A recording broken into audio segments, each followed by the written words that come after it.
Okay. Let me see. Wait, move over. I always get confused about which way to move. Okay. So we're going to talk about the last piece of grammar in Unit 7, which is how to form adverbs in Greek. There are a couple of ways, so this is just one very common way. And then we're going to go through the vocabulary in this lesson. And the formation of adverbs is the equivalent of adding the suffix ly in English, Right. like slow, slowly, quickly, and so forth. So the equivalent in Greek is the suffix omega sigma os. So if you have an adjective axios, axia, axion, the adverbial form is axios with an omega sigma. And notice the accent just moves up one syllable because it has to, because you better find a long final syllable. Here's another example, kalos.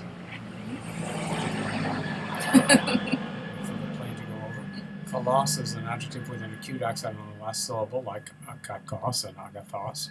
When you add the o suffix to it, you get a circumflex over it, so that means beautifully or well. And there are hundreds of these, and you'll be able to recognize them. That omega sigma suffix is nice, because it can't be confused with any other noun or adjectival suffix. Well, maybe there's one. There's always exceptions. Always exceptions, yeah. All right. And when it comes to vocabulary, before we go on to the vocabulary list, which is on page 178, we want to remind you about page 168, which is really a golden page for us. Okay, it's the one that gives you the meanings of verbs that we've had, which have active and middle forms, and it gives you the meanings of them in the middle. So pao o, to stop, in the active means to stop somebody else. In the middle, it means to cease doing something.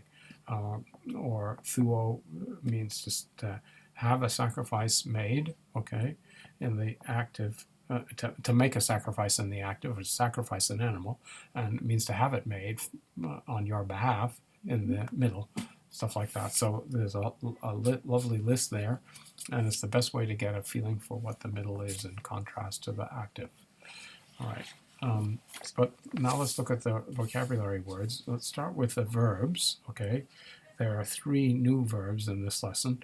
There's klepto, the verb to steal, sozo, the verb to save or preserve, and lepo, the verb to leave. Of these, the most important and the most different is lepo, because it's our first verb which has a second aorist, a strong aorist. But it's a nice verb. The principal parts are nice because you see the alternation between the e vowel form of the root lep.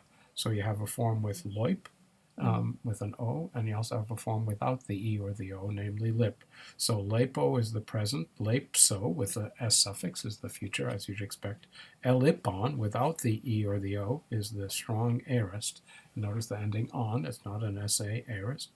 Then the perfect is le loipa with the o, le lemai in the perfect passive or middle, and alephthein again with the ei form in the aorist passive. So this means leave behind, or abandon. The verb klepto also exhibits some of this behavior. Klepto, to steal. It's klepto. The future is klepso. The stem is klep, K-L-E-P. Okay, so eklepsa is the aorist. Keklopha, here you go. You've got your O form of the root. Klep becomes klop, and then the P gets aspirated to a phi to make your active perfect. Keklemai, again reverting to the epsilon form of the root. Keklepmai became keklemai, and eklupane, okay, without any vowel, became eklapane. That A is not a substitute for an E or an O. It's what happens when you have E-K-L-P, okay, the form without any vowel. You can't do that anymore. In Greek, originally it was eklupane, of a vocalic L, and then that became either eklapane or ekalpane. And one of the two gets generalized, and in this case it's the klap form. So there are noun derivatives from this. There's kleptes, kleptu, a person who steals, that is a thief, and klope, the abstract noun, which means theft, and has the O grade form of the root. All right. We also get some adjectives in this list. Let's just go through the list. Iskros, iskra, iskron. Notice you've got a rho before the us, so the feminine form has long alphas where you'd expect an eta, and it means ugly, shameful, or disgusting. It's the opposite of kalos, okay? Iskros. So it's not beautiful, it's ugly, and it's shameful, it's ignoble behavior, and stuff like that. The book sneaks in another pronoun here, the word for another or other, allos, alle, and notice the neuter form of it is Allah, like akena. Okay, the neuter nominative singular and accusative singular ends in an omicron. That's a sign that it's a pronoun, so that can mean other thing, okay, an other thing. It, as an adjective, it can also mean the rest of. So alloy can mean the rest of them as well as the others. Hoi alloy. You say that often in Greek. The rest of them as much as the others. Hoi alloy. There's the preposition anau, without, okay, which governs the genitive. It's a separation genitive. Apart from or without is what it means. We get the noun gramma. This is the noun, the neuter noun derived from the root graph, to write, with the double mu, gramma, grammatos, from which we got grammar and all those things. It has some interesting meanings in the plural. In the singular, it means a letter of the alphabet. In the plural, it can mean, tagrammata can mean the alphabet as a whole, or letters or documents, okay, things written in letters, okay. The next word is another derivative of the root grapho. It's graphe, okay, which you'd think would mean writing, because those a nouns are usually abstract nouns, but it's become specific, and it means an indictment or a charge or a writ, depending on what your legal system is, okay. So you can say it's somebody can be prosecuted on a graphe of hubris, an indictment of hubris or impiety or stuff like that in Greek legal systems. Now we get the adjective delos, dele, delon, which has, as far as I know, no cognates in English. Funny word, a very common word in Greek that means clear or visible. Delos, dele, delon. Has a negative form, adelos, adelon, a compound form. Notice it has only two forms, one both masculine and feminine, adelos, and one neuter, adelon. That means unclear or uncertain.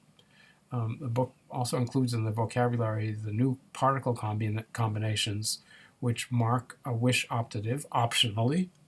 That's agar, that doesn't mean 'cause if, and ethe. But there are places where agar does mean 'cause if, and you have to watch out, okay? There's also the adverb there, ake, which gives us the demonstrative pronoun akenos. We talked about that. Another noun is hegemon, hegemonos, a word derived from the verb that means to lead, and that means a leader. In English, we have the abstract noun from this, hegemony, which means leadership or authority over a group. There's a new particle, and it's a great one, a really common one in Greek. It's un, O-U, with a circumflex N and no H. And the book translates it then or therefore. It's a continuative particle. In other words, what it means is that the sentence which is starting continues logically and otherwise along the same lines as the previous one. So I think a better translation of it is and so, okay, rather than then, which is what the book gives you, or therefore.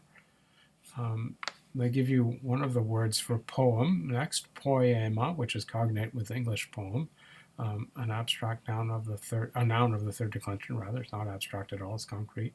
Poema, poematos ta, like soma, somatos ta.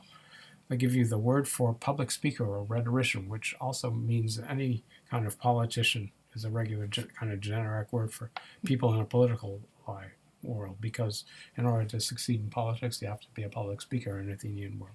So it's rhetor, or rhetoros, from which we get the word rhetoric. And it tells you the Greek word for rhetoric, which is rhetorike. That's the adjective from rhetor in the feminine nominative singular. Why, you may ask? Well, it's shortened from rhetorike techne, the technique of public speaking, right? So that just got generalized and you dropped off the techne. I left out this verb, and I talked about 2 of the 3 verbs, but I forgot about the third one, which is sozo. There's one cool thing about sozo is that it has an iota subscript in the present system, sozo. It's really so-izo, okay? And the iota has become an iota subscript because that's a present suffix for verbs. And it's the same as the ize suffix in English, like computer, computerize, okay? But that idzo suffix disappears outside of the present. Even the future doesn't have it. So it's so-so, no iota subscript. Esosa, no iota subscript. Sesoka, no iota subscript, and so forth, okay? I think the principal parts are easy, and it means to save or preserve. There's a noun from it. Solter means a person who saves, a savior, okay? And the last item in the vocabulary is a really important concept in Greek. Time, or times, is the genitive, and he, a noun of the techne type, and it translates it properly as honor. You could also translate it, maybe more vividly for us, as prestige. And classical Greek society is really a society in which honor and prestige are extremely important, okay? In other words, what we're talking about is a system in which you have a very strong sense of community, and almost everything you do is public, okay? Greek city-state is like a village, and everybody knows what everybody else is doing, and what your time is where you stand in a hierarchy that's constituted by the group.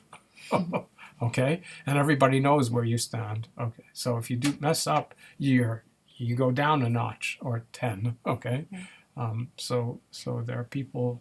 The sanction for bad behavior is that you lose respect in the eyes of your peers. Okay, whereas our culture has some of this here and there.